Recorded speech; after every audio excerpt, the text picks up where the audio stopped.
So this is the famous dragon fruit juice dito sa Occidental Capital Park and Lagoon, and 50 pesos lang to guys. So let's try.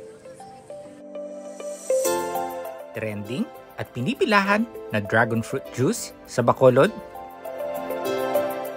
Ngayong araw, ang ating travel and food destination ay ang Negros Occidental Capital Park and Lagoon.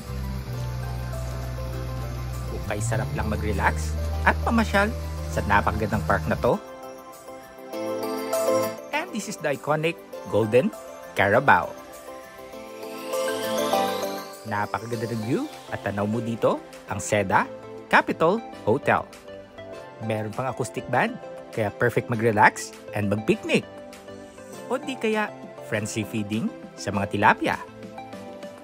At ang children's playground at the renovation pa guys. Pero tingnan nyo naman kung gaano nila pina-improve at pinaganda. At heto na nga guys, ang pinag-uusapan at pinipilahan na dragon fruit juice dito sa Bacolod. Papahuli pa ba tayo?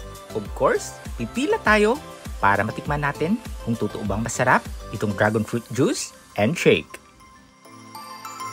Pero konting pasensya lang guys, dahil maraming bumibili at pumipila, kailangan mo munang mag-antay ng around 10 minutes para matikman ang pinag-uusapan na dragon fruit juice. Dito kami ngayon sa Negros Occidental Capital Park and Lagoon dahil merong tumitrending na pagkain, and ito ngayon, dragon fruit juice. So for only 50 pesos guys, matitikman nyo itong dragon fruit juice na tumitrending ngayon dito sa Bacolod. So this is it guys, the moment of truth. Tikman natin kung worth it nga ba ang 50 pesos mo. Very light lang yung atsa guys, hindi masyadong matamis, sakto lang.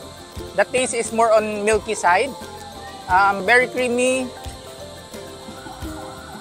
Tapos may mga bits pa ng dragon fruit. So for me, okay na. For 50 pesos, worth it na itong dragon fruit juice guys.